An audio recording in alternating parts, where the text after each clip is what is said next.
ما بقيت الله اللازم في الأرضين روحي له الفدا وأرواح العالمين ولعنة الله على أعدائهم أجمعين. أما بعد، بسم الله الرحمن الرحيم.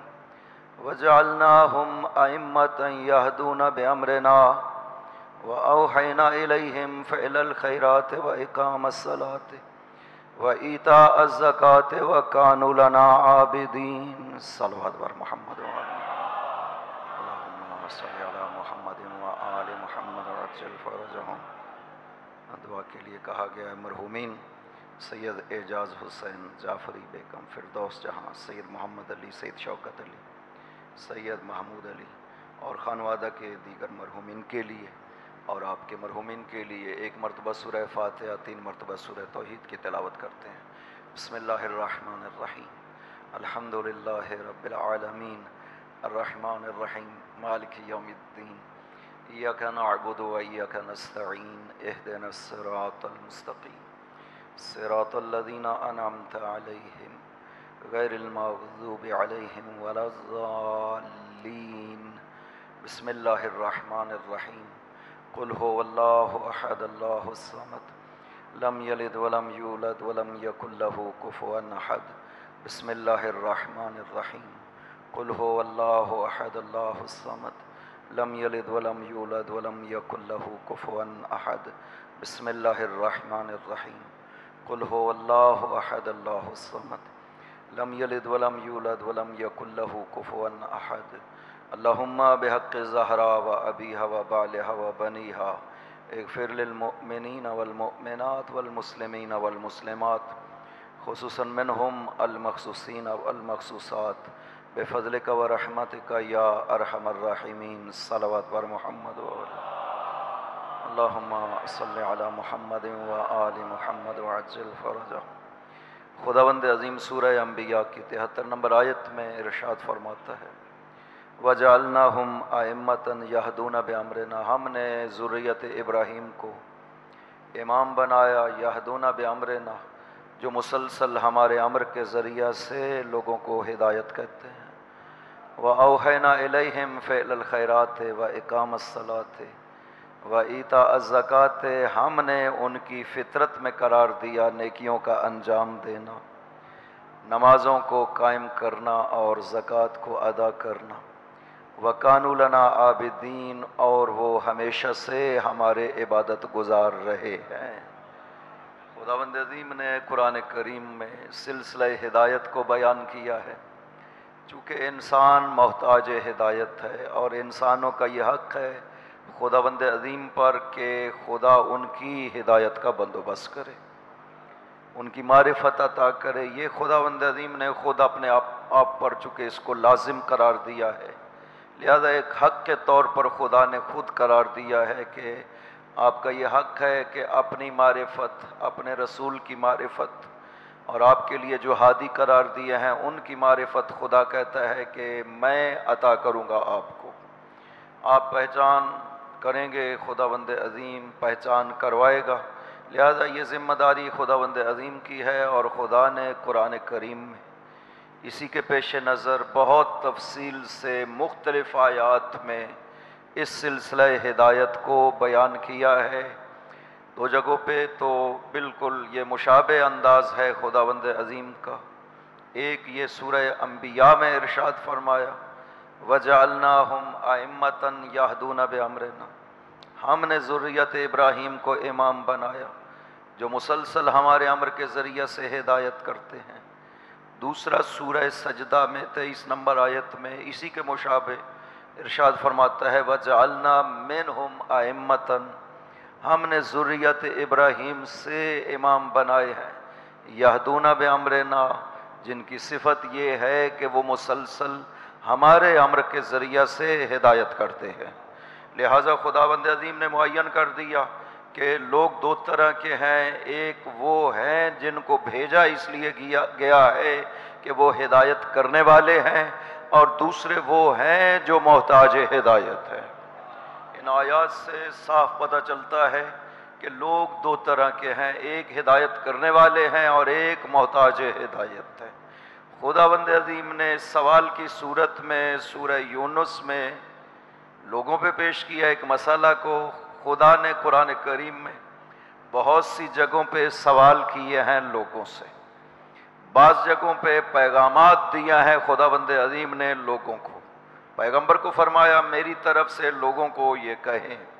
کچھ پیغامات ہیں قرآن کریم میں آپ کے نام، اور کچھ خطابات ہیں خداوند عظیم کے جس میں لوگوں کو خداوند عظیم نے اس طرح سے تقسیم کیا ہے. اور ایک سوال کی صورت میں سورہ یونس میں 33 نمبر آیت میں خداوند عظیم نے ایک سوال پیش کیا ہے جہاں جہاں پہ. لہٰذا ہمیں حکم دیا گیا ہے کہ قرآن میں غور و فکر کریں، تدبر کریں، دیکھیں خدا کا طرز تخاطب مختلف آیات میں کس کے ساتھ ہے. کہیں پہ پیغمبر کے ساتھ ہے لیکن مراد پیغمبر نہیں ہے، کہیں پہ پیغمبر مخاطب ہیں اور مراد بھی پیغمبر ہے، کہیں پہ پیغمبر کو کہا گیا ہے میری طرف سے لوگوں کو یہ کہا جائے، کہیں پہ لوگوں سے سوال کی صورت میں خداوند عظیم نے خطاب کیا ہے. قرآن اس طرح سے ہے.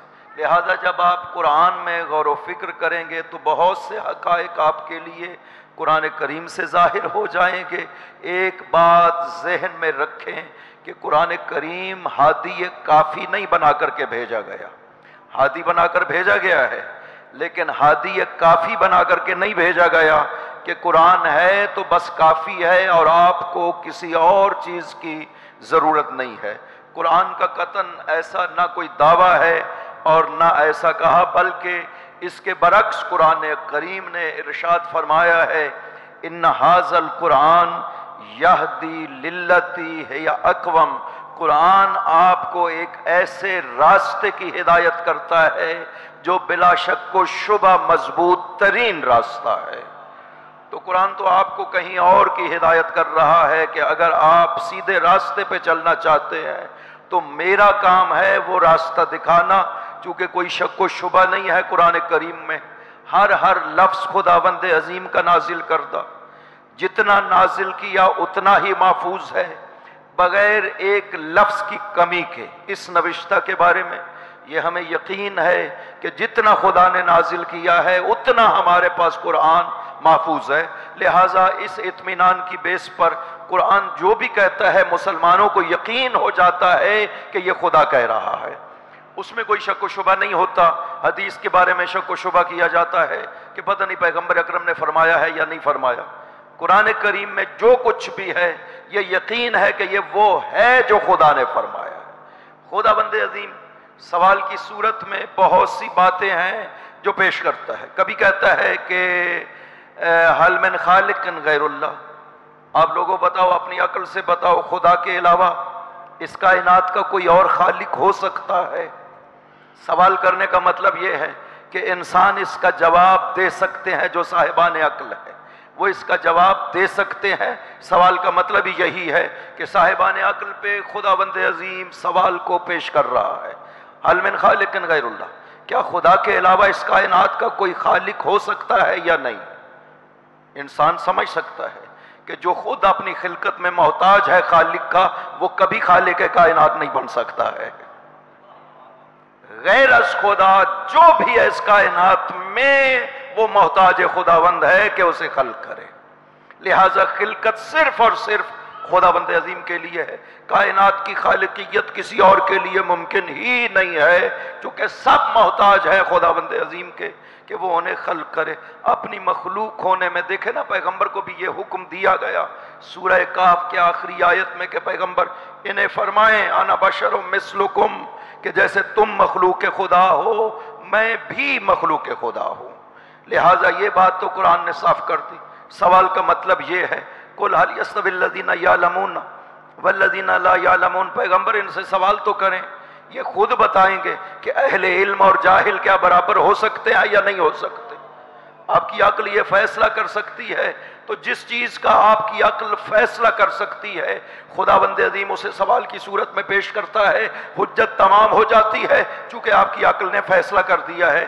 یہاں پہ سورہ یونس میں خداوند عظیم ایک سوال کی صورت میں پیش کر رہا ہے کہ افمن یہدی الی الحق احق ان یتبع ام لا یہدی الا ان یہدی، کہ وہ جو حق کی ہدایت کرتا ہے اس کی پیروی کی جانی چاہیے، اس کے پیچھے چلنا چاہیے، یا وہ جو حق کی ہدایت کرتا نہیں ہے بلکہ خود محتاج ہدایت ہے۔ آپ نے توجہ کی؟ خدا سوال کی صورت میں سے کہہ رہا ہے کہ دو طرح کے لوگ ہیں جن کو میں نے دنیا میں بھیجا ہے، ایک وہ ہیں جو حق کی ہدایت کرنے والے ہیں، پس وہ محتاج ہدایت نہیں ہے، ایک وہ ہیں جو محتاج ہدایت ہے۔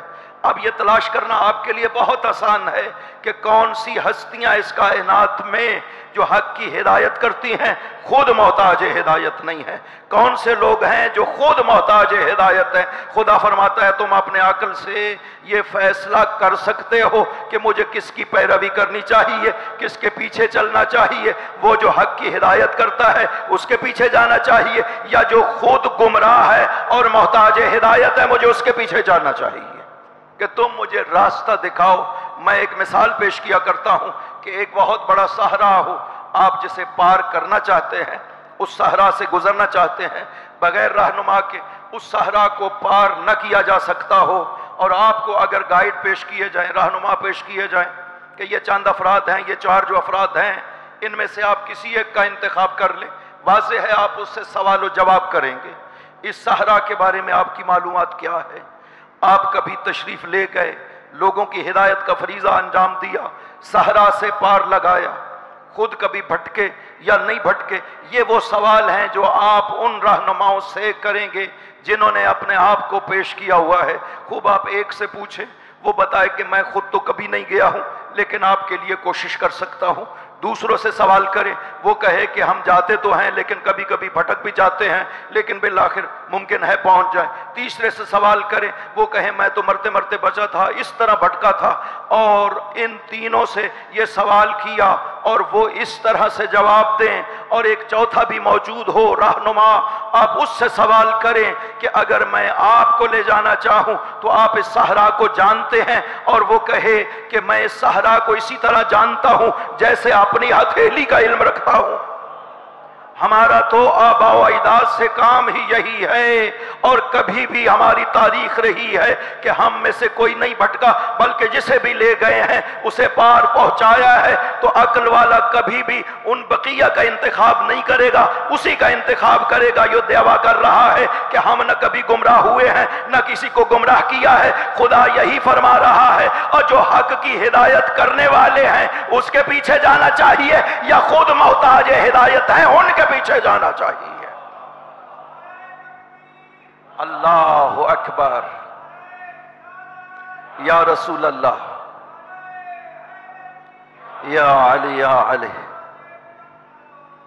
اللہم صلی علی محمد وآل محمد وعجل فرجہم۔ ہادی بھی کیسے؟ لہذا کتنی اہمیت رکھتی ہے کہ خدا فرماتا ہے یہدون بامرنا، ہم نے ذریت ابراہیم میں جو امام بنائے ان کی صفت ہی یہی ہے، یہدون بامرنا۔ میں کہا کرتا ہوں امامت کی تعریف اگر دیکھنی ہے تو قرآن کریم میں تعریف موجود ہے امامت کی، کسی علم کلام کی کتابوں کی طرف جانے کی ضرورت نہیں ہے۔ یہ جو ہماری کتابوں میں بھی امامت کی تعریف پائی جاتی ہے یہ برادران سے لی گئی ہے، یہ تعریف صحیح نہیں ہے امامت کی۔ امامت کی تعریف خود قرآن کریم کہہ رہا ہے۔ ان دونوں آیتوں میں ائمہ نسل ابراہیم کا ذکر کیا ہے۔ خدا فرماتا ہے دونوں میں صفت کے طور پر طلاب یہاں پہ موجود ہیں، نکرہ کے بعد جملہ جو ہے وہ صفت بنا کرتا ہے اس نکرہ کی۔ ائمتن کہہ کر کے خدا فرماتا ہے یہدون بامرنا، ان ائمہ کی صفت ہی یہی ہے کہ وہ لوگوں کو ہمارے امر کے ذریعہ سے ہدایت کرتے ہیں۔ اس کا مطلب ہے کہ امامت الہیہ، امامت قرآنیہ کی تعریف اگر کوئی آپ سے پوچھے تو یہی تعریف کی جائے گی کہ امام الہی وہی ہو سکتا ہے، امام قرآنی وہی ہو سکتا ہے جو ہدایت کرتا ہے تو اپنے فہم کے مطابق نہ کرتا ہو، جسے خدا نے ہدایت کہا ہے ہمارے امر کے ذریعے سے ہدایت کرنے والا ہونا چاہیے۔ خدا جسے ہدایت کہہ رہا ہے، جو باقی ہادی ہیں اس دنیا میں، علماء بھی ہدایت کا فریضہ انجام دیتے ہیں، واضح ہے سب ہدایت کر رہے ہیں، ہدایت کرتے ہیں، لیکن سب کے سب جو ہدایت کرتے ہیں اپنے فہم کے مطابق کرتے ہیں۔ ہم نے جو دین کو سمجھا ہے ہم آپ کو اس کے مطابق ہدایت کر رہے ہیں۔ خوب اس کی اگر پوچھا جائے کہ تمہیں یقین ہے کہ امر الہی یہی ہے، جو ہدایت تم کر رہے ہو، تو وہ کہے گا کہ نہیں، میں جو سمجھا ہوں دین سے، آیت میرے سامنے ہے، میں اس آیت سے یہ سمجھا ہوں۔ مفسرین بھی آپ کو قطعاً یہ دعویٰ نہیں کریں گے کہ ہم جو قرآن سے بیان کر رہے ہیں یہ وہی ہے جو خدا کہنا چاہتا ہے اس آیت میں۔ ایک ایک آیت میں 30 احتمال مفسرین نے ذکر کی ہے۔ خدا بند عظیم نے 30 مراد نہیں لیا ہے احتمال، خدا نے ایک بات کہی ہے، نزل من عند الواحد علی حرف واحد، قرآن کریم ایک کے پاس سے نازل ہوا ہے، ایک معنی رکھتا ہے، ایک حقیقت کے اوپر نازل ہوا ہے، نہ کہ ایک آیت نازل کر دی وہاں پر مفسرین احتمال دینے بیٹھ جاتے ہیں۔ کتنی آیات ہیں جہاں پر خداوند عظیم نے ان ہادیوں کو بیان کیا ہے لیکن مفسرین اسے کہنا نہیں چاہتے، لہذا اپنی مرضی کی تفسیریں بیان کرتے ہیں۔ مولا امیر کے بارے میں ایک آیت نازل ہوتی ہے، 10 قول نقل کیے جاتے ہیں کہ اس میں سے کون مراد ہو سکتا ہے۔ قل یقول الذین کفروا لست مرسلا، کافر کہتے ہیں آپ رسول نہیں ہیں۔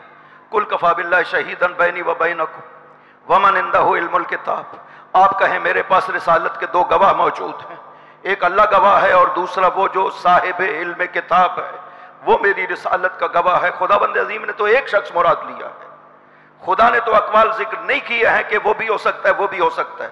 اس نے کہا ایک ہستی ہے، اس کی پہچان کیا ہے، وہ نام لے لیتا، چاہتا تو نام لے لیتا کہ دوسرا گواہ کون ہے، اس نے نام نہیں لیا ہے، اس نے ایک صفت بیان کی ہے کہ یہ صفت اس ہستی کے علاوہ کسی اور میں نہیں پائی جا سکتی۔ پھر بھی چونکہ اس ہستی کا ذکر نہیں کرنا چاہتے تھے، مفسرین یہاں پہ اقوال کو نقل کرنا شروع کرتے ہیں۔ عبداللہ ابن سلام بھی مراد ہو سکتے ہیں، سلمان فارسی، تمیم داری، وہب ابن منبہ یہ مراد ہو سکتے ہیں۔ کسی نے کہہ دیا کہ اہل کتاب کے جملہ علماء مراد ہو سکتے ہیں، کسی نے کچھ کہہ دیا۔ 10واں قول فخر رازی کہتا ہے کہ ایک قول ہے کہ علی مراد ہے۔ یہ دیکھا ہے مفسرین تو آپ کو وہ بات نہیں کہیں گے اور انہیں یقین بھی نہیں ہوگا کہ واقعاً خدا کی یہی مراد ہے جو میں کہہ رہا ہوں، وہ اپنی نظر دیتے ہیں مفسرین قرآن کے بارے میں۔ قرآن ہمارے لیے اگر ہادی ہے تو اس مفسر کی نظر کی وجہ سے ہادی نہیں ہے، بلکہ اس مطلب اور حقیقت کی بنا پر ہادی ہے جو خدا نے قرآن کریم میں بیان کیا ہے۔ قرآن ہدایت گر ہے معنی کے لحاظ سے، لفظوں کے لحاظ سے ہدایت گر نہیں ہے۔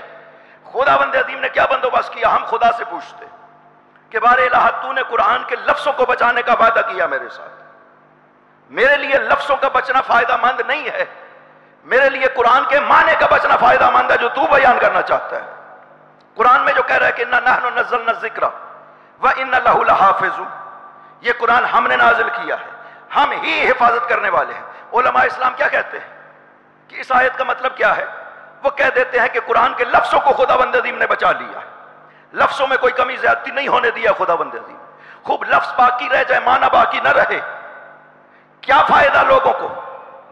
قرآن ہادی ہے اپنے معنی کے لحاظ سے، لفظوں کے لیے تو وہ صرف قبروں پہ پڑھا جاتا ہے، برکت کے لیے پڑھا جاتا ہے۔ قرآن ہادی بنا کر کے بھیجا گیا معنی کے لحاظ سے۔ اگر خدا معانی کو بچانے کا بندوبست نہ کرے تو قرآن کا کیا فائدہ ہے لوگوں کو؟ قرآن کو فائدہ ہے قرآن کا ہمیں اس کے معنی کے لحاظ سے جو خدا نے بیان کیا ہے قرآن کریم میں۔ اس کا مطلب اس آیت میں خدا صرف یہ نہیں کہنا چاہتا کہ میں لفظوں کی حفاظت کرنے والا ہوں، ساتھ یہ بھی کہنا چاہتا ہے کہ میں نے قرآن کو نازل کیا ہے، اس کی حقیقتوں کا بھی حفاظت میں نے بندوبست کیا ہے تمہارے لیے۔ کیسے بندوبست کیا ہے؟ خدا نے ان ہستیوں کو معلم قرآن بنا کر کے بھیجا ہے جنہیں وہ کہتا ہے علم قرآن میں نے عطا کیا ہے۔ پیغمبر کو جو ارشاد فرماتا ہے کہ ہم نے آپ پہ یہ قرآن نازل کیا ہے، وَأَنزَلْنَا إِلَيْكَ الذِّكْرَ لِتُبَيِّنَ لِلنَّاسِ مَا نُزِّلَ إِلَيْهِمْ، ہم نے آپ پہ ذکر نازل کیا ہے۔ عام طور پہ سمجھ لیا جاتا ہے کہ ذکر سے مراد یہی قرآن ہے، یہ قرآن نہیں ہے مراد۔ وَأَنزَلْنَا إِلَيْكَ الذِّكْرَ، ہم نے آپ کو ایک خاص علم عطا کیا میرے نبی تاکہ اس علم کی بیس پہ ہمارے قرآن کو لوگوں کو لیے بیان کریں۔ تو قرآن بیان کرنا بھی بغیر علم الہی کے ممکن نہیں ہے، اس لیے کہ خدا خود بتائے کہ قرآن میں میری مراد کیا ہے۔ کسی کو کیا پتہ چل سکتا ہے کہ قرآن میں خدا کی کیا مراد ہے؟ مجھے آپ کی مرضی کا پتہ نہیں چل سکتا۔ آپ ایک نامہ لکھتے ہیں، میں پڑھتا ہوں اپنی مرضی کے مطابق سمجھوں گا، اپنے فہم کے مطابق سمجھوں گا، آپ آ کر کے کہتے ہیں کہ نہیں میری مراد یہ نہیں تھی جو آپ سمجھے ہیں۔ یہ تو عام انسان کی گفتگو کا حال ہے۔ قرآن کریم خداوند عظیم کہتا ہے کہ میں نے اس میں حقائق بیان کیے ہیں، صرف یہ لفظوں کے معنی نہیں ہے کہ آپ لغت اٹھا کر بیٹھ جائیں اور قرآن کو سمجھنا شروع کر دیں۔ میں نے بہت سے حقائق اس میں تعویل کی شکل میں بیان کیے، بہت سے حقائق تنزیل کی شکل میں بیان کی ہے، بہت سے حقائق تعویل کی شکل میں بیان کی ہے۔ وہ تعویل جو قرآن کی جانتا ہو وہی بیان کر سکتا ہے ان عالی حقیقتوں کو جو تعویل میں پائے جاتے ہیں۔ کتنی سادہ سی بات ہے۔ ابو حنیفہ آتے ہیں امام جعفر صادق علیہ السلام کے بعد، اللہم صلی علی محمد و آل محمد۔ حضرت نے سوال کیا کہ میں نے سنا ہے کہ انک تفسر القرآن، لوگوں کو قرآن کا درس کہتے ہو۔ اس نے کہا جی کہتا ہوں۔ آپ نے فرمایا اتعرف الناسخ من المنسوخ والتاویل من الظاہر، کیا تم قرآن کے ناسخ و منسوخ، تنزیل و تعویل کو سمجھتے ہو، علم رکھتے ہو؟ اس نے کہا کہ جی میں رکھتا ہوں، علم رکھتا ہوں، جانتا ہوں۔ آپ نے ارشاد فرمایا اگر جانتے ہو تو یہ سورہ سبا کی آیت ہے، تم مجھے بتاؤ کہ اس کی تعویل کیا ہے۔ خدا سورہ سبا میں قوم سبا کی بستیوں کے لیے فرماتا ہے سیروا فیہا لیالی و ایاما آمنین، ان بستیوں میں تم چلتے رہو، دن کو چلو تب بھی امن میں رہو گے، رات کو چلو تب بھی امن میں رہو گے۔ فما تعویلہ، بتاؤ اس آیت کی تعویل کیا ہے؟ انہوں نے عرض کیا السفر بین مکہ والمدینہ، مدینہ و مکہ کے بیچ میں جو سفر ہے یہ اس آیت کی تعویل ہے۔ تنزیل تھی قوم سبا کی بستیاں، تعویل حضرت نے پوچھا ہمارے لحاظ سے قرآن کی تعویل ہمارے لیے پیغام ہے، تنزیل تو سابقہ امتوں کے واقعات ہیں جو نقل کیے گئے، تعویل ہے جو ہمارے لیے پیغام ہے ان آیات میں۔ تعویل جب پوچھی اس نے کہا کہ یہ مکہ اور مدینہ کے بیچ میں سفر ہے۔ آپ نے پوچھا انصاف سے بتاؤ مجھے کیا مکہ و مدینہ میں حاجیوں کو لوٹا نہیں جاتا ہے، حاجیوں کو قتل نہیں کیا جاتا ہے؟ اس نے کہا کہ جی یہ تو ہوتا ہے۔ پھر فرمایا کہ کیوں خداوند عظیم کہہ رہا ہے کہ تم دن کو سفر کرو تب بھی امن میں رہو گے، رات کو سفر کرو تب بھی امن میں رہو گے؟ اس نے پوچھا یا ابن رسول اللہ آپ بیان کریے فما تعویلہ، اس آیت کی تعویل کیا ہے؟ آپ نے فرمایا لم یظہر لہا التعویل بعد، ابھی تک اس آیت کی تعویل ظاہر نہیں ہوئی ہے۔ جب ہمارا قائم تشریف لائے گا زمین اتنی امن ہو جائے گی کہ خاتون شام سے چلے گی کوفہ تک آئے گی، دن کو چلے گی تب بھی امن میں رہے گی، رات کو چلے گی تب بھی امن میں رہے گی۔ یہ تعویل ہے اس آیت کی۔ تو قرآن کی آیات کی تعویل جو حقائق خداوند عظیم نے تعویل قرآن میں بیان کی ہے وہ نہیں جانتا کوئی شخص بھی جب تک خداوند عظیم اسے خود علم نہ عطا کرے۔ پیغمبر کو فرمایا وَأَنزَلْنَا إِلَيْكَ الذِّكْرَ، میرے نبی وہ خاص علم ہم نے آپ کو دیا ہے تاکہ آپ اس کے ذریعہ سے قرآن بیان کریں کہ ہم قرآن میں کہنا کیا چاہتے ہیں۔ تو یہ ہے ہادی اور معلم الہی، صرف پیغمبر اکرم نہیں، خداوند عظیم نے بہت سی ہستیوں کو معین کر دیا۔ سورہ فاطر میں ارشاد فرماتا ہے ثم اورثنا الکتاب الذین اصطفینا من عبادنا، ہم نے اپنے کتاب کے وارث اپنے وہ بندے قرار دیے ہیں جن کا استفاع ہم نے خود کیا ہے۔ بندوں کا انتخاب بھی خود کیا، وراثت بھی خود دی، علم بھی خود عطا کیا، چونکہ خدا نے صرف پیغمبر اکرم کو علم عطا نہیں کیا ہے، بہت سی ہستیاں تھیں جن کو علم عطا کیا۔ سورہ محمد میں فرماتا ہے کہ یہ وَمِنْهُمْ مَن يَسْتَمِعُ إِلَيْكَ، پیغمبر یہ آپ کے پاس جب بیٹھے ہوتے ہیں نا تو یہ بڑے غور سے سننے کی کوشش کرتے ہیں جو آپ فرماتے ہیں، لیکن یہ سمجھ نہیں پاتے۔ وَإِذَا خَرَجُوا مِنْ عِنْدِكَ، جب یہ آپ کے پاس سے نکل کے باہر جاتے ہیں نا قَالُوا لِلَّذِينَ أُوتُوا الْعِلْمَ مَاذَا قَالَ آنِفًا، تو پھر جو وہ ہستیاں جن کو علم عطا کیا گیا ہے ان سے پوچھتے ہیں کہ پیغمبر فرما کیا رہے تھے۔ اس کا مطلب ہے اوت العلم، جنہیں علم دیا گیا خدا کی بارگاہ سے، وہ صرف پیغمبر کی ذات نہیں ہے، کچھ اور ہستیاں بھی ہیں ساتھ۔ چونکہ یہاں پیغمبر کے پاس سے اٹھنے والوں نے ان سے سوال کیا اوت العلم، جنہیں علم عطا کیا گیا ہے، کہ ہم نہیں سمجھے پیغمبر کیا کہہ رہے تھے۔ لہذا خداوند عظیم کی یہ ذمہ داری تھی کہ اگر قرآن نازل کیا ہے تو وہ تعلیمات جو وہ خود بیان کرنا چاہتا تھا لوگوں کو، ان کو محفوظ کرنے کے لیے ساتھ ایسے معلم بھی بھیجتا جو قرآن کو اسی طرح بیان کرتے جیسا خدا چاہتا تھا، تبھی قرآن ہادی بن سکتا ہے لوگوں کے لیے۔ اس کی ایک بڑی سادہ سی مثال ہے کہ جب حضور پاک تشریف لے گئے، یہ قرآن کریم جمع ہو چکا تھا بین دفتین، یعنی قرآنی شکل میں یہ جمع ہو چکا تھا، لیکن مختلف قبیلے قرآن کو اپنے لہجوں میں پڑھتے تھے۔ خطرہ ہو گیا کہ لہجوں کی تبدیلی سے الفاظ میں تبدیلی پیدا ہو جائے گی قرآن کریم کی، لہٰذا ایک نسل کے بعد پتہ نہیں چلے گا کہ خدا نے کون سا لفظ نازل کیا ہے۔ قبیلے اپنے لہجوں میں لفظوں کو تبدیل کر دیتے تھے، الف لام کو ام پڑھتے ہیں کئی قبیلے، ال کی بجائے ام پڑھتے ہیں، السفر یعنی ام سفر وہ اس طرح پڑھتے ہیں۔ اب ہر قبیلہ اگر اپنے لہجے میں قرآن کو پڑھنے لگے تو قرآن تبدیل ہوتا چلا جائے گا، ایک نسل کے بعد وہ اصل قرآن غائب ہو جائے گا کہ خدا نے کون سا لفظ نازل کیا تھا۔ لہذا حضرت ابو بکر کے دور میں ضرورت محسوس کی گئی کہ قرآن ایک لہجے پہ جمع ہونا چاہیے تاکہ عربوں کو کہا جائے کہ تم قرآن کو اسی لہجے پہ پڑھو گے، اپنے لہجے میں قرآن کو نہیں پڑھو گے۔ یہ ضرورت محسوس کی گئی، اصحاب بیٹھے، مشورہ ہوا، مولا امیر بھی شامل تھے، لہٰذا قرآن تیار کیا گیا حکومت کی طرف سے ایک کمیٹی بنا کر کے، اس میں 7 نسخے قرآن کریم کے تیار ہوئے۔ ایک نسخہ مدینہ میں رکھا گیا جسے امام کہا گیا، باقی 6 شہروں میں قرآن کریم کے مختلف نسخوں کو بھیجا گیا، لیکن ساتھ انہوں نے اپنے طرف سے ایک قاری بھی بھیجا تاکہ لوگوں کو قرآن اس طرح پڑھ کر سنائے جیسے ہم نے اس قرآن میں لکھا ہے۔ آپ نے غور کیا، جو قرآن لکھنے والے تھے وہ چاہتے تھے کہ لوگ اس طرح پڑھیں جیسے ہم نے لکھا ہے، تو پھر قرآن ان کے حوالے نہیں کر دیا بلکہ اس کے ساتھ اپنی طرف سے ایک قاری بھیجا جو لوگوں کو قرآن اس طرح پڑھ کر سنائے گا جیسے ہم نے یہ الفاظ لکھے ہیں۔ خدا کے بندو، تم نے لفظ لکھے ہیں اور تم چاہتے ہو کہ لوگ ویسا پڑھیں جیسا تم نے کہا ہے، تو ساتھ معلم کو بھیجتے ہو۔ اب وہ خدا جس نے قرآن کو نازل کیا ہے وہ چاہتا ہے ویسا سمجھو جیسا وہ سمجھانا چاہتا ہے، تو بغیر معلم کے کیسے بھیج سکتا ہے قرآن کریم کو؟ اللہم صلی علی محمد وآل محمد وعجل فرج۔ وہ خدا کریم وہ کیسے بغیر معلم کے قرآن کریم کو بھیجے گا؟ لہذا اس نے بندوبست کیا ہے قرآن سمجھانے کے لیے خداوند عظیم کی طرف سے۔ ان ہستیوں نے کہا ہے کہ آؤ ہم سے قرآن کے بارے میں پوچھو۔ پیغمبر نے بھی اپنی پاک زبان سے ارشاد فرمایا، علی مع القرآن والقرآن مع علی۔ حدیث کو حاکم نیشابوری نے نقل کیا اور جناب سیوطی نے الجامع الصغیر میں نقل کیا۔ حاکم نے حدیث کو صحیح کہا، حسین الاشکر میں بعض نے اشکال کیا، کہا ٹھیک ہے، راوی کے لحاظ سے کوئی مشکل نہیں ہے۔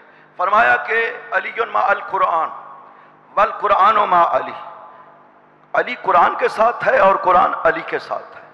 لن یفترقا حتی یرد علی الحوض، یہ کبھی بھی ایک دوسرے سے الگ نہیں ہوں گے یہاں تک کہ حوض کوثر پر مجھ تک پہنچے۔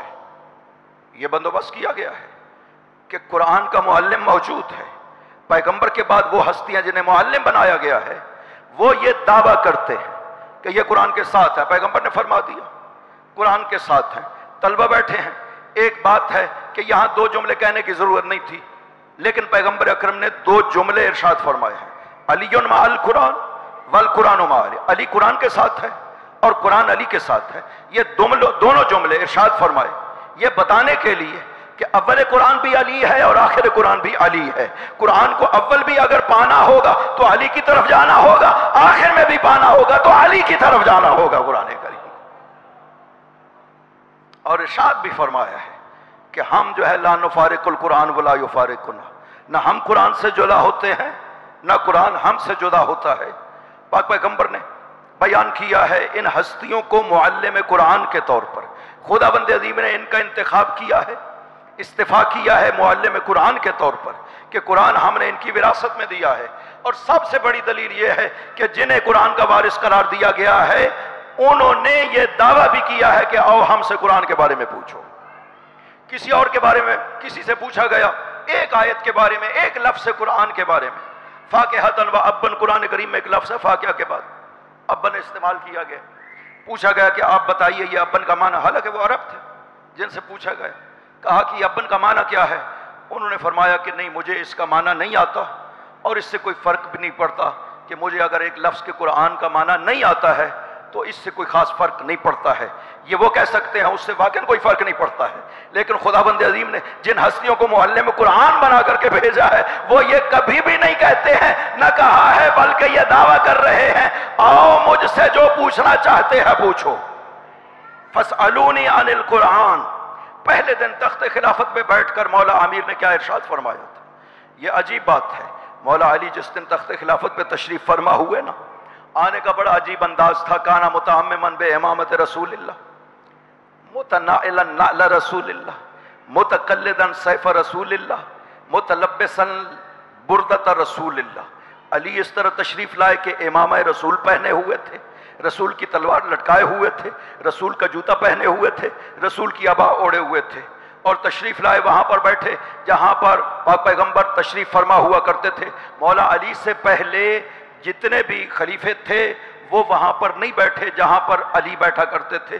وہ نیچے 3 سیڑھیاں تھی، وہ وہاں پر بیٹھے.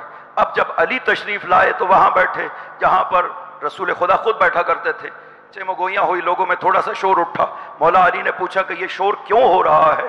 عرض کیا گیا یا علی جلوس کا مقام رسول اللہ، آپ جو رسول کی جگہ پہ بیٹھ گئے اس لیے یہ باتیں ہو رہی ہیں کہ آپ سے پہلے کوئی نہیں بیٹھا. آپ نے ارشاد فرمایا قد سمعت رسول اللہ یقول، میں نے رسول خدا کو یہ فرماتے ہوئے سنا ہے من قام مقامی ولم یعمل بعملی اکبہ اللہ ولا من خرہ فی النار. جو میری جگہ پہ بیٹھتا ہے اور مجھے جیسا عمل نہیں کرتا خدا اسے منہ کے بل جہنم میں ڈالے گا. یا علی یا علی اللہم صلی علی محمد و آل محمد.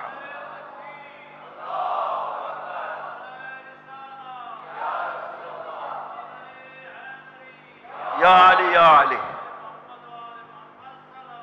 اللہم صلی علی محمد و آل محمد و عجل فرجہم.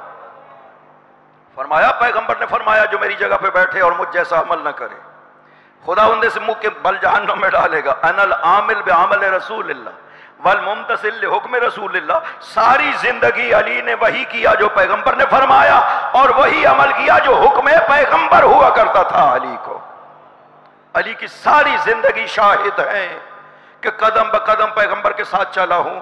کبھی بھی ادھر ادھر علی کے قدم نہیں پڑے ہیں جہاں پہ پیغمبر نہ پڑے ہوں. خود اپنا ماضی جو ہے وہ خطبہ قاسیہ میں مسلسل ارشاد فرمایا کنت اتبع اتباع الفصیل اسرا امہ ہی، میں پیغمبر کے پیچھے ایسے چلا کرتا تھا جیسے اونٹنی کا بچہ اپنے ماں کے پیچھے چلا کرتا ہے. میری تو ساری زندگی ایسی گزری ہے. اور علی پاک پیغمبر کے لیے خداوند عظیم نے، محمد ابن عمر واقعی کہتا ہے کہ علی معجزہ پیغمبر قرار دیے گئے ہیں. خداوند عظیم نے پیغمبر کی رسالت کی تصدیق چونکہ علی سے کروائی ہے اور وہ معجزہ ہوا کرتا ہے جو کسی رسالت اور منصب کو ثابت کرنے کے لیے آتا ہے. علی جو ہیں وہ معجزہ پیغمبر تھے. اور خود بھی ایک جملہ ارشاد فرمایا میں کہا کرتا ہوں خدا کو پہچاننا ہو تو جو خدا نے اپنے بارے میں کہا ہے اس سے پہچانو. پیغمبر کو پہچاننا ہو جو پیغمبر نے فرمایا اور خدا نے ان کے بارے میں فرمایا اس سے پہچانو. خدا نے اپنے بارے میں خود ارشاد فرمایا قل هو اللہ احد اللہ الصمد لم یلد ولم یولد ولم یکن لہ کفوا احد. یہ شناس نامہ توحید ہے. مشرکین نے آ کر کے پوچھا پیغمبر سے ہم اگر خدا کو ماننا چاہیں تو خدا کیسا ہے آپ بیان کریں. فرمایا میں نہیں بیان کروں گا، خدا خود بیان کرے گا کہ وہ کیسا ہے. سورہ توحید خداوند عظیم نے نازل کر دی. پیغمبر کیسا ہے سورہ کاف کی آخری آیت میں ارشاد فرما دی قل انما انا بشر مثلکم. پیغمبر آپ نے فرمائیں کہ میں بھی اسی طرح مخلوق خدا ہوں جیسے آپ مخلوق خدا ہیں. مخلوق ہونے میں سب مخلوق خدا ہے. وہ خالق، وہ مالک، وہ رازق، وہ حیات دینے والا، وہ مارنے والا، اس کائنات کی خلقت کرنے والا صرف خداوند عظیم ہے. چونکہ باقی سب ان سب چیزوں میں اسی کے محتاج ہے. جو کسی کا محتاج ہے وہ خالق نہیں ہو سکتا. جو کسی کا محتاج ہے اپنے رزق میں وہ رازق نہیں ہو سکتا. جو حیات کا محتاج ہے وہ محیی نہیں ہو سکتا. لہذا خدا کہتا ہے کہ یہ سب صفات میری ہیں. پیغمبر کو کہا کہ پیغمبر نے کہو کہ میں بھی مخلوق خدا ہوں تم بھی مخلوق خدا ہو. اس لفظ سے کوئی اور کچھ بھی نہ سمجھے. خدا یہ نہیں بتانا چاہتا کہ پیغمبر حقیقت میں تمہارے جیسے ہیں. خداوند عظیم یہ نہیں کہنا چاہتا جو اس آیت میں عام طور پہ سمجھا جاتا ہے کہ قل انما انا بشر مثلکم، میں بشر ہوں آپ جیسا. نہ، خداوند عظیم یہ نہیں سمجھانا چاہتا پیغمبر کسی جیسے نہیں تھے، پیغمبر اولو العزم پیغمبروں جیسے بھی نہیں تھے. خداوند عظیم نے قرآن میں خود اس کا خیال رکھتا ہے. وَإِذْ أَخَذْنَا مِنَ النَّبِيِّينَ مِيثَاقَهُمْ وَمِنْكَ وَمِن نُوحٍ وَإِبْرَاهِيمَ وَمُوسَىٰ عِيسَىٰ ابْنِ مَرْيَم. خدا کہتا ہے جب میں نے نبیوں سے میثاق لیا، اور پھر اولو العزم کا ذکر کرنے میں سب سے پہلے پیغمبر کا ذکر کرتا ہے. ورنہ پیغمبر نوبت کے لحاظ سے اولو العزم انبیاء میں سب سے آخر میں ہے. چاہیے تو یہ تھا جیسے باقی ترتیب سے ذکر کیا ہے، نوح کا ذکر کیا، ابراہیم کا ذکر کیا، موسیٰ کا ذکر کیا، حضرت عیسیٰ کا ذکر کیا، باقی تو ترتیب کا ذکر کیا ہے. لیکن پیغمبر کو سب سے پہلے خداوند عظیم نے ذکر کیا ہے. اس کا مطلب یہ ہے، یہ بتانا چاہتا ہے کہ یہ ہستی بے شک وجود کے لحاظ سے اس کائنات میں انبیاء سے بعد میں آئی ہے، لیکن کبھی بھی نبیوں سے قیاس نہ کرنا، یہ سب نبیوں سے افضل قرار دیا ہے خداوند عظیم نے. لہذا خدا آپ کو یہ نہیں کہنا چاہتا کہ یہ نبی آپ جیسے ہیں. ہم جیسے کیسے ہو سکتے ہیں؟ ان کے جسم کا سایہ نہیں تھا، ہمارا تو سایہ موجود ہے، ان کے جسم کا سایہ موجود نہیں تھا. آپ جانتے ہیں نا کہ سایہ کیوں پیدا ہوتا ہے؟ سایہ تاریکی ہے، ایک طرف سے روشنی پڑ رہی ہو، آپ کا جسم اس روشنی کو جب مانے ہو جاتا ہے تو تاریکی کی وجہ سے دوسری طرف تاریک نظر آتی ہے، اسی تاریکی کو سایہ کہا جاتا ہے. خداوند عظیم نے اس ہستی کے وجود کو اتنا نورانی قرار دیا ہے کہ وہ جسم مبارک روشنی کو روکتا نہیں تھا، اس لیے دوسری طرف تاریکی نظر ہی نہیں آیا کرتی تھی.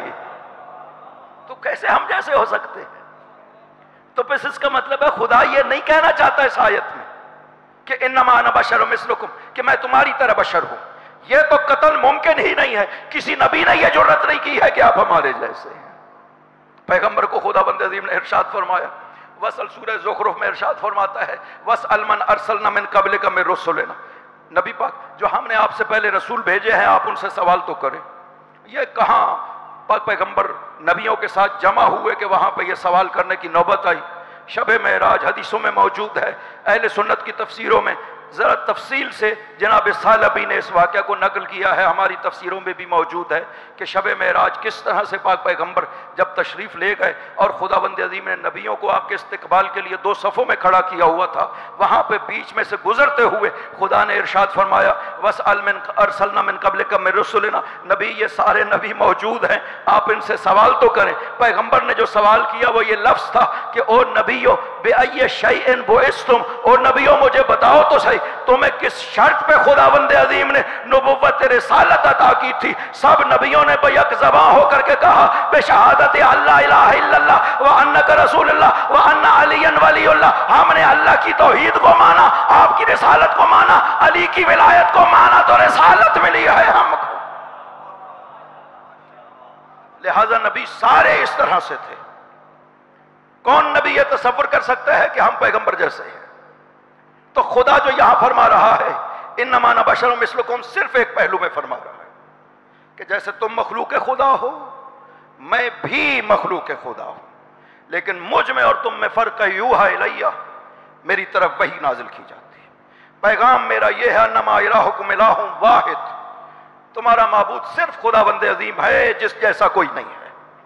واحد کا مطلب ایک نہیں ہے کہ خداوند ایک ہے، یہ معنی غلط ہے اگر کوئی واحد کا یہ معنی کرے.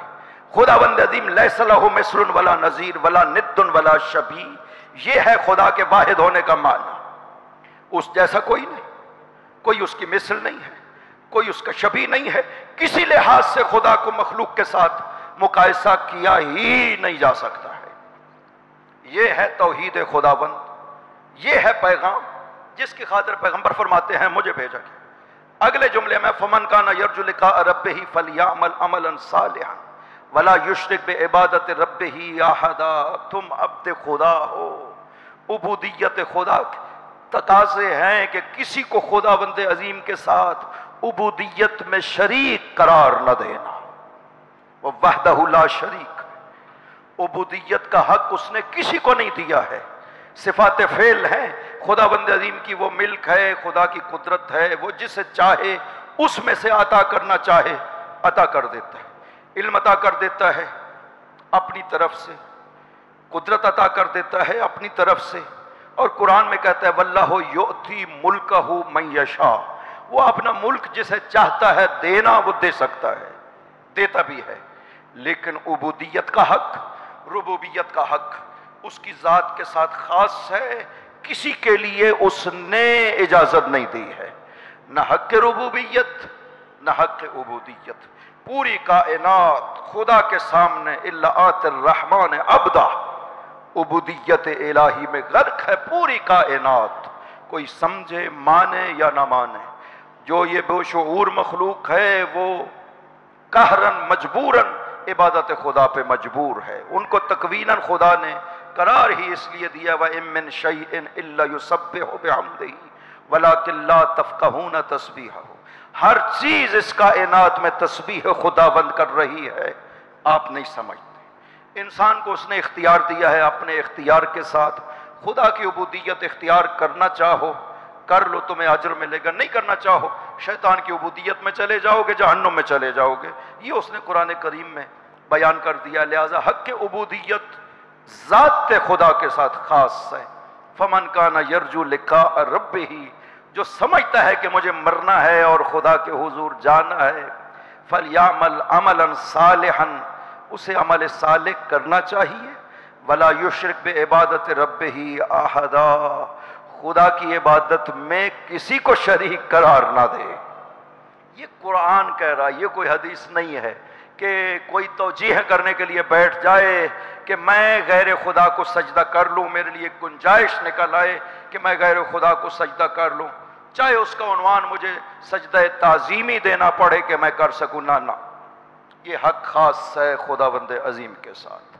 آپ غیر خدا کے لیے ذرہ برابر بھی کسی عبادت کے عنوان سے نہیں، رکوع ہے نا، یہ عبادت الہی ہے، آپ رکوع بھی نہیں کر سکتے ہیں غیر خدا کے سامنے، آپ سجدہ بھی نہیں کر سکتے ہیں، قرآن جو منع کر رہا ہے۔ جب قرآن منع کر رہا ہے تو ہمارا اختیار ختم ہو جاتا ہے۔ اب اگر کوئی اس کے برخلاف جاتا ہے تو یہ انکار قرآن ہے، اور جو قرآن کا انکار کرتا ہے وہ کافر ہو جاتا ہے مسلمان۔ قرآن کے کسی ایک آیت کا، کسی ایک لفظ کا کوئی منکر ہو جائے وہ کافر ہو جاتا ہے، اسی وقت کسی کو کہنے کی ضرورت نہیں ہے کہ تم کافر ہو، وہ خود بخود دین سے خارج ہو جاتا ہے۔ دین بہت نازک مسئلہ ہے، یہ ہمیں متوجہ رہنا چاہیے۔ دین کے کسی کو اپنے دین کے ساتھ کھیلنے کی اجازت نہیں دینی چاہیے۔ ایک حدیث ہے امام جعفر صادق علیہ الصلوۃ والسلام، اللہم صلی علی محمد وآل محمد وجل، ارشاد فرمایا آپ اگر کسی بستی میں جاتے ہو اپنے کوئی کام کے لیے تو پہلے پتہ کرو کہ اس بستی میں کوئی عالم موجود ہے یا نہیں، اس لیے کہ آپ جب وہاں جاؤ گے اور آپ کو دین کے حوالے سے کوئی شبہ پیدا کر دیا جائے اور وہ باعث بنے کہ اپنے دین میں شبہ کا شکار ہو جائیں تو پھر وہاں عالم ہونا چاہیے جس کے پاس جا کر کے اپنے شبہ کو ختم کر سکیں، ورنہ مت جائیے۔ اگر اس بستی میں عالم موجود نہ ہو تو مت جائیے، اس لیے کہ دین سے مشکوک ہونے کا خطرہ موجود ہے۔ اتنی اہمیت ہے دین کی۔ خداوند عظیم جنت کروٹ کروٹ جنت نصیب کرے ہمارے استاد معظم قبلہ سید صفدر حسین نجفی، اور جو ہستیاں باقی چلے گئے دنیا سے، ہمارے استاد قبلہ غلام حسین شہید، ہمارے استاد قبلہ موسیٰ بیگ صاحب، اور باقی جو ہستیاں یہاں پہ تھیں اور دنیا سے چلے گئے، خداوند عظیم ان کو کروٹ کروٹ جنت نصیب کرے۔ اور جو ہستیاں موجود ہیں ہمارے استاد قبلہ حافظ ریاض حسین حضرت آیت اللہ، خداوند عظیم اس قوم کے اوپر ان کا سایہ محفوظ رکھے۔ یہ برکتیں ہیں ان جیسے مراکز کی کہ یہاں سے پتہ نہیں کتنے افراد پڑھ کر کے نکلے ہیں اور آج پورے پاکستان میں دین کی خدمت اور حفاظت اور دفاع کا فریضہ انجام دے رہے ہیں۔ اگر یہ علماء نہ ہوتے، یقین کریں یہ کیوں علماء سے دور کیا جاتا ہے؟ یہ بعض دفعہ کوشش کی جاتی ہے لوگوں کو علماء سے دور کیا جائے، مقصد کیا ہے؟ جب کوئی علماء سے دور ہوگا اسے گمراہ کرنا آسان ہو جائے گا، کیونکہ آپ جو بھی دین کے عنوان سے اسے پیش کر دیں گے وہ مان لے گا، وہ کسی سے پوچھ نہیں سکتا کہ اس شبے کو حل کرے۔ لہٰذا پہلے مرحلے میں اسے علماء کے خلاف کیا جاتا ہے، یہ علماء ولایت کے منکر ہیں، لہٰذا ان کو یہ ایک ایسی چیز ہے کہ اگر واقعاً شیعہ کو یقین ہو جائے کہ یہ شخص ولایت کو قبول نہیں کرتا تو سب کا حق بنتا ہے کہ اس سے دور ہونا چاہیے۔ اگر کوئی شخص مولا امیر کی ولایت کو نہیں مانتا ہے تو وہ شیعہ نہیں ہے، اس سے دور ہونا چاہیے۔ لیکن دھوکہ دیتے ہوئے یقین کریں جو شخص آپ کو یہ کہتا ہے کہ یہ علماء ولایت امیر المؤمنین کے خلاف ہے، اس کو خود ولایت کا معنی نہیں آتا۔ قرآن کریم میں خداوند عظیم نے اس حقیقت کو بیان کیا ہے، اور وظیفہ ہے جو ممبر پہ بیٹھا ہے کہ وہ اس کو بیان کرے کہ خدا مطلب کیا کہنا چاہتا ہے، ولایت کا کیا مطلب ہے، ہدایت جو امام کو دیا اس کا کیا مطلب ہے۔ ہدایت تو انبیاء بھی کرتے ہیں، پھر امام کے لیے کیوں خصوصیت سے کہا یہدون بامرنا، یہ ہمارے امر کے ذریعے سے مسلسل ہدایت کرتے ہیں، یہ تو انبیاء کر رہے تھے۔ حضرت ابراہیم پہلے نبی تھے، رسول تھے، وہ تو یہ کام ہدایت کا کر رہے تھے۔ خدا نے کیوں کہا انی جاعلک للناس اماما، میں تمہیں لوگوں کا امام بنا رہا ہوں۔ کون سا ہدایت کا پہلو باقی بچا تھا جو حضرت ابراہیم کو امام بنا کے پورا کرنا چاہتا تھا؟ نبوت کے بعد، رسالت پیغمبر کے بعد خداوند عظیم سلسلہ امامت شروع کر کے وہ کون سا ہدایت کا پہلو ہے جو کرنا چاہتا تھا کہ پیغمبر خود ہادی امت قرار دیے گئے؟ اس کی وجہ یہ ہے کہ نبی، رسالت اور نبوت یہ جملہ کہتی ہے وما علینا الا البلاغ، ہمارا کام تھا پیغام کو پہنچانا، ہم نے پہنچا دیا، ہماری ذمہ داری ختم ہو گئی۔ اسی وجہ سے نبوت اور رسالت ختم ہو گئی، نبی آنا رسول آنا ختم ہو گئے، چونکہ ان کی ذمہ داری پوری ہو گئی تھی۔ امام یہ کام نہیں کہتا ہے، کبھی بھی امام نہیں کہے گا وما علینا الا البلاغ۔ امام کہتا ہے جب تک دنیا میں ایک انسان بھی باقی ہے، ہدایت کا فریضہ باقی ہے جسے امام انجام دے گا۔ اللہم صلی علی محمد و آل محمد وعجل فرجہ۔ یہ وہ حقیقت ہے جس کی خاطر دنیا ہدایت امام کی محتاج ہے۔ وجعلناہم ائمۃ یہدون بامرنا، ہم نے انہیں امام بنایا جو مسلسل ہمارے امر کے ذریعے سے۔ میں نے عرض کیا کہ باقی جو بھی ہدایت کرتا ہے وہ اپنے فہم کے مطابق ہدایت کرتا ہے۔ کوئی یہ دعویٰ نہیں کرے گا کہ میں جو ہدایت کر رہا ہوں یہ امر الہی کی ہدایت ہے۔ یہ امام ہے جس کو خدا کہہ رہا ہے یہدون بامرنا، وہ مسلسل ہدایت کرتے ہیں، اور ہدایت بھی اپنے فہم کے لحاظ سے نہیں کرتے ہیں، بامرنا ہمارے امر کے ذریعے سے ہدایت کرتے ہیں۔ یہ فرق ہے امام میں اور باقی دنیا میں۔ اگلے جملے میں پاک خداوند عظیم ارشاد فرماتا ہے وَأَوْحَيْنَا إِلَيْهِ، جن کو ہم نے امام بنایا ہے ان کی ہم نے فطرت پاکیزہ قرار دی ہے۔ یہ نہیں کہا کہ ہم نے انہیں حکم دیا کہ وہ نماز کو قائم کریں، زکوٰۃ دیں اور نیکیاں کریں، ہم نے یہ حکم نہیں دیا ہے۔ یعنی ان کو کہا کہ فطرت پاکیزہ ایسی قرار دی ہے کہ وہ یہ کام انجام دیتے ہیں۔ یہی فرق ہے امام میں اور غیر امام میں۔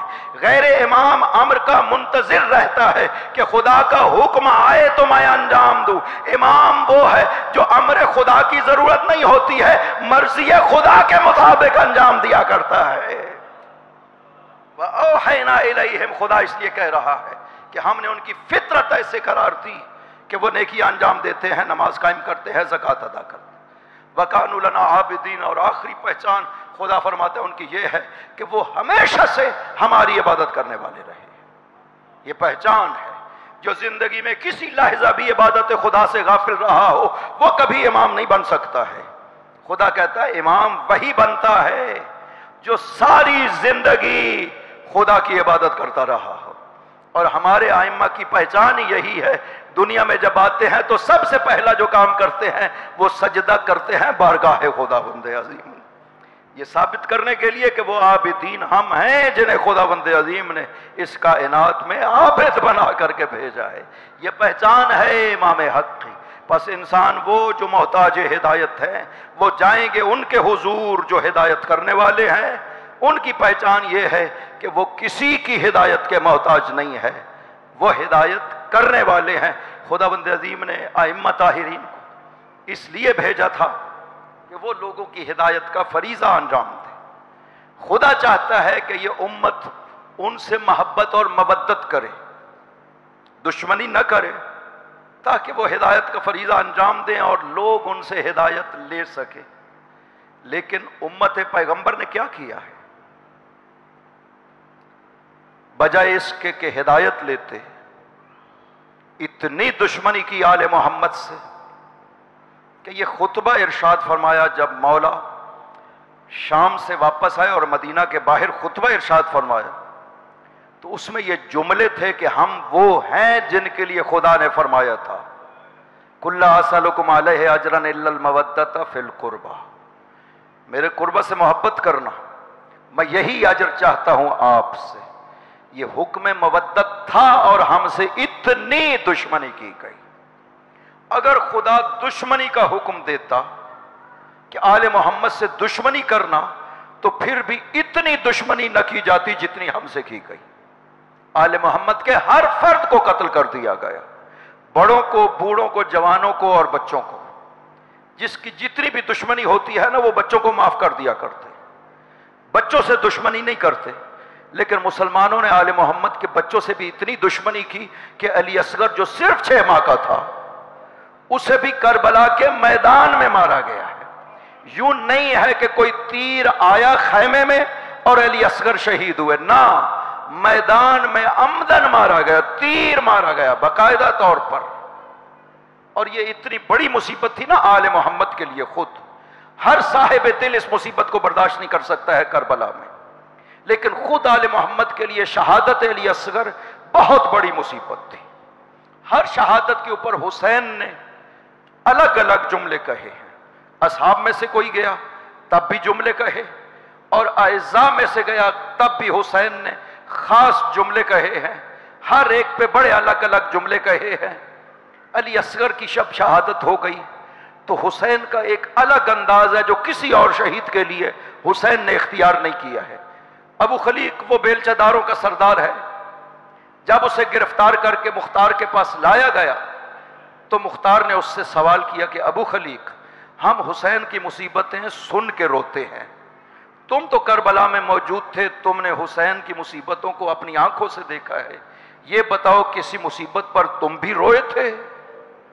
جب یہ سوال کیا نا تو ابو خلیق نے کہا، ہاں مختار، ایک منزل پہ صرف میں نہیں بلکہ لشکر شام رو پڑا تھا حسین کی مظلومیت پر۔ پوچھا وہ کون سی مصیبت ہے؟ کہا مختار، جب علی اصغر کی لاش حسین کے ہاتھوں پہ تھی، کبھی حسین آگے جاتے تھے کبھی پیچھے آتے تھے۔ ایک مرتبہ زمین کربلا پہ بیٹھ کر خدا سے عرض کیا، بارے الہ، یہ میرا علی اصغر ہے جو پیاسا مارا گیا ہے۔ اجرکم علی اللہ، ایک ایک شہادت ایسی ہے۔ یہی وجہ ہے کہ حسین کا بیٹا علی ابن الحسین 34.5 سال روئے ہیں اور مسلسل روئے۔ پانی پیش کیا جاتا تب روتے تھے، کھانا پیش کیا جاتا تب روتے تھے۔ ایک دن خادم نے پوچھ لیا، یا ابن رسول اللہ، آپ کا یہ غم کب ختم ہوگا؟ آپ نے فرمایا، تم نے انصاف نہیں کیا۔ یعقوب کا ایک بیٹا یوسف اس کی آنکھوں سے غائب ہوا تھا، وہ اتنا روئے کہ اس کی آنکھیں ختم ہو گئی۔ میں نے 17 یوسف اہل بیت کی لاشیں کربلا کی ریت پر پڑی ہوئی دیکھی ہیں، میرا غم کیسے ختم ہو سکتا ہے؟ ایک راوی نے سوال کیا، یا ابن رسول اللہ، سب سے زیادہ مصیبت کہاں پر آئی؟ 3 مرتبہ ارشاد فرمایا، الشام الشام الشام، سب سے زیادہ مصیبت مجھ پر شام کے بازار میں آئی ہے۔ پوچھا راوی نے، یا ابن رسول اللہ، شام میں کیا ہوا؟ فرمایا، جب ہمارا قافلہ شام کے باہر پہنچا، دیر حران میں ہمیں 3 دن تک روکا گیا، اس لیے کہ بازار سج رہے تھے، لوگوں کو بلایا جا رہا تھا۔ جب لوگوں کی بازاروں میں بھیڑ ہو گئی تب ہمیں بازار میں داخل کیا گیا۔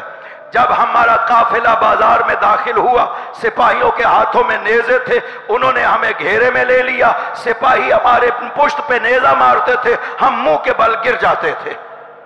میری پھوپھی اماں نے شمر سے 3 سوال کیے، شمر، ہم نبی کی بیٹیاں ہیں، ہمارے سر ننگے ہیں، ہمیں چادریں دے دو، یہاں لوگوں کی بڑی بھیڑ ہے۔ شمر نے کہا، چادریں نہیں مل سکتی ہے۔ دوسرا سوال کیا، اگر چادریں نہیں دے سکتے ہو تو یہ نیزے والوں کو کہو جن پہ سر موجود ہے کہ یہ نیزوں کو آگے لے جائیں، لوگ نیزوں کو دیکھتے رہے، ہمارے اوپر لوگوں کی نظر نہ پڑے۔ اس لعین نے نیزوں کو قافلے کے درمیان میں لا کر کے کھڑا کیا۔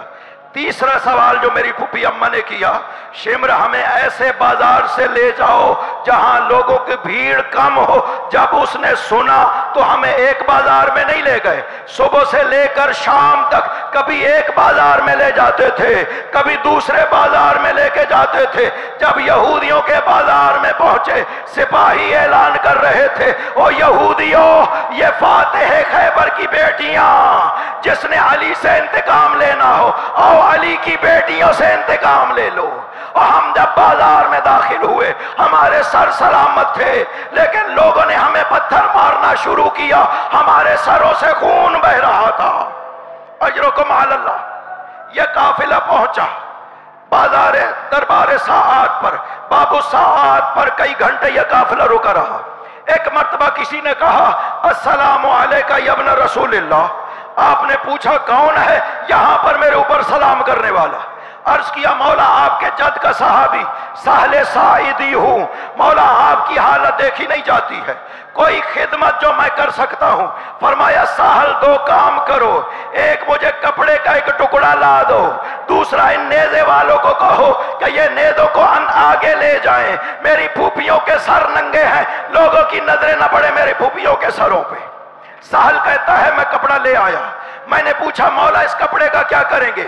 فرمایا میرے گلے میں جو توق پڑا ہوا ہے اس توق کی نیخیں میری گردن میں چبھ رہی ہے، اور میں نے کہتا جب زنجیریں ہٹائیں تو امام کے گلے کا خون امام کے بدن پہ بہ نکلا۔